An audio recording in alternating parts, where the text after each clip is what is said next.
Thanks for joining us for 9 News at 5 o'clock. We continue the breaking coverage of the wildfires burning up and down the Front Range. Just in the last hour, we got updates from both Jefferson and Larimer County officials as to where things stand with the Quarry Fire and the Alexander Mountain Fire.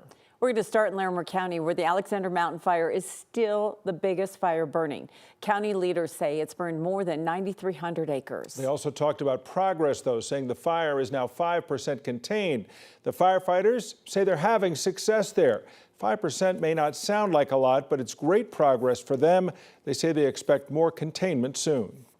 Over the next coming days, we do have some challenging weather with possible thunderstorms coming in, and those thunderstorms initially provide very challenging winds for us. So even though we're having some successes, there's still a lot of challenges out there. Need folks to still respect the closures and the evacuations while this firefight's still going on. Our Evan Krugel talked with one of the Alexander Mountain Fire victims and joins us now live. Evan, many neighbors in some areas still don't know exactly what they've lost or what they still have. Yeah, Tom, that's right. And we just learned here at the command post an additional 6 structures have been lost since yesterday. That brings the total to about 30. All of them are in the same area, the Cedar Park area just north of Drake. It includes a pretty well-known artist here in Loveland who says she's found out through photographs that her garage and art studio are now gone. The wild turkeys come through, the hummingbirds. The foothills outside of Loveland are filled with inspiration for art. I like living on a property like that. The animals come to me. Animals Linda Reno has made a living recreating on canvas. A life's work proudly displayed in her garage art studio. And Wednesday night, a neighbor emailed me and said, "Linda, your house is still standing. The garage is gone." Linda has now seen photos confirming what she feared. She believes her home is still standing, but says she's anxious to see it with her own eyes. We and a lot of other people are in limbo. I mean, you just have to acknowledge we're not alone. I mean, there's a lot of people who are in this situation or worse, where their home has burned down. And we know of a couple of friends that that's the case. And while her paintings are likely gone, she's thankful her husband and her pets are safe. We're together. We've got the dog and the cat, you know, and we've got us together, and we'll get through it. But yeah, you realize we all live with a kind of illusion that how it is today is how it's going to be tomorrow. And it's not so. Now, for the time being, Linda is staying with friends here in Loveland while she tries to figure out when she'll be allowed to return home. Meanwhile, the sheriff's office did go into her neighborhood today to do damage assessments. The sheriff tells me those assessments are now complete. He's planning to call everyone who has lost a structure by the end of the night tonight. Reporting live in Loveland, Evan Krugel, 9 News. Often the hardest part is the mystery, wondering what is left, what has changed. Sky9 did fly that area this morning, and we did see some of the destruction left behind. A very difficult scene for many, many people. Evan, thanks for the latest. In Jefferson County, some residents are still waiting to return home. They had to leave Tuesday night. That's when the Quarry Fire broke out near Dare Creek Canyon. Today, Jeffco officials say they're working on a plan now to try to get those people back into their homes. People who live in the area will need to go to Dakota Ridge High School this weekend in order to pick up a resident re-entry pass. Unfortunately, there is no timeline for when re-entry will begin. Firefighters were out again today doing this difficult work. They've made good progress on establishing a fire line. There were a few dark plumes of smoke, but the fire managers say that's just the fire burning back on itself. The fire is now 10% contained. No buildings have burned, no homes. Fire crews are getting some help from San Juan Hotshot team, 2 planes and 3 helicopters. Rocky terrain, it's very difficult terrain. It is just very, very hard, and it's on steep areas. And so it's just a very difficult thing, and it takes longer than it would in most fires, but they are doing an amazing job. Colorado's new $24 million Firehawk helicopter is one of the aircraft being used to help fight the Quarry Fire. Our Lauren Scafidi is live in Jefferson County. Lauren, for days people have been watching from a distance. A lot of firefighting aircraft doing the work to try to get the fire out. Oh yeah, absolutely. Everyone's had their cameras up, taking pictures and videos, just in awe of all of the aircraft and all of the hard work that they're doing, just so proud. I talked to someone today who's had an extra close eye on the Firehawk, and for good reason.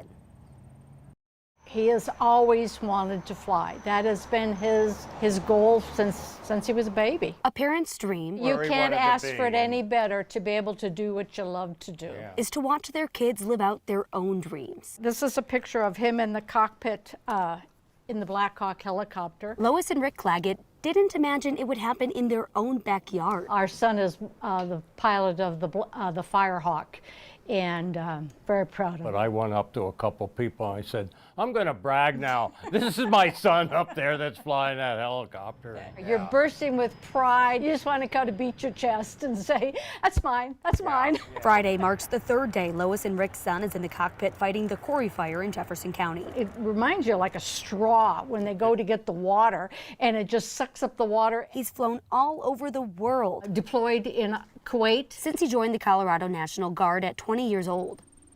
This week, Lois is worried about him. Sure. And just wants one thing for all the first responders battling this brutal wildfire. Safety. As she watches her son's aspirations as a little boy turn into the reality, helping save hundreds of homes from the flames. It makes you very proud, very proud.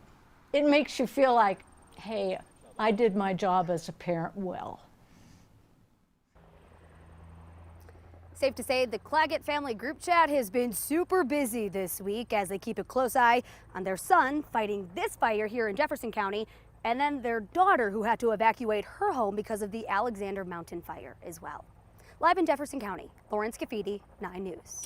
Parents' worries. They never stop, even when they grow up. Okay, well, we hope they stay safe. Thank you, Lauren.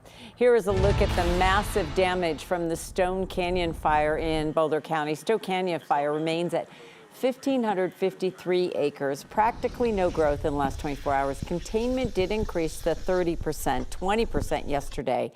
But there are more evacuations, and evacuations have been lifted, but we do know one person died. We still don't know the name of that person. 2 firefighters have been hurt, and again, 5 structures lost. There was also that 4th fire that sparked along the Front Range. That's the Lakeshore fire near Gross Reservoir south of Boulder, but now they say they have 100% containment as of this afternoon. That fire, as we saw, destroyed 1 home. They do know it was human caused. Fire officials at this point only saying it was accidental. No other information has been released. Out on the western slope, firefighters in Montrose County are trying to control a fire just north of Nucla, about an hour from the Utah border. The Bucktail fire started just before noon yesterday, and it quickly grew. It blew up to 2,000 acres. It's still burning tonight, and fire crews tell us they have no containment. People who live nearby say they're ready to evacuate at a moment's notice. It's a humbling experience when you start thinking about the possibility of losing your home or the things you've worked your entire life for. So I think just a big shout out to those hometown heroes. Those guys truly are saving homes and saving lives. Officials say people out west will probably be seeing smoke for several days. Their priority right now is firefighter safety. So higher humidity and lower winds, well, that's helping the battle against the fires. But firefighters are wary of another weather factor, dry thunderstorms. Our weather impact meteorologist Quarry Fire has more on them. Dry thunderstorms are when you get the normal amount of lightning with a thunderstorm, but with very little rain. In fact, we use the metric of less than 1/10 of an inch of rain is considered a dry thunderstorm. Sometimes you hear it called dry lightning. So clearly that's not enough moisture to extinguish a fire should a lightning strike cause a fire. And then you bring in the winds, because dry thunderstorms are known for their very gusty winds, 30 to 50 miles per hour, sometimes even stronger, and that can cause that fire, if it should start, to flare up. And it can also rekindle some fires that are already currently in progress. That's why it's the firefighters are always keeping a very close eye on this, and those winds can last 15 to up to 40 minutes long. So the firefighters keep a very close eye on when these dry lightning storms are going to develop. I'm meteorologist Quarry Fire for the 9 News Weather Impact Team. There was some rain this afternoon, just in the wrong place. The Castle Rock area got a little bit of rain, not in the foothills though, where those fires are burning.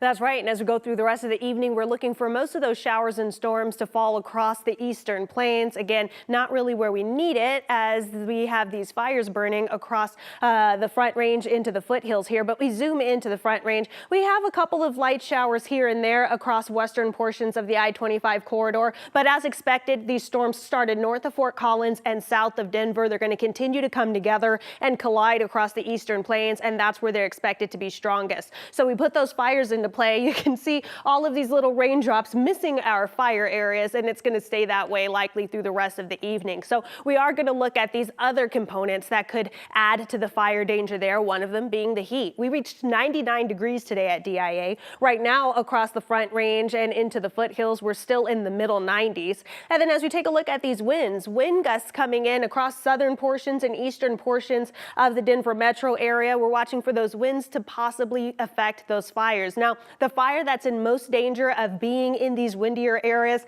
that's going to be the Jefferson County fire. The other two fires are a bit further north, so winds aren't as big of an issue right now, but we will be watching for these gusts around 20 to 30 miles per hour through the rest of the evening.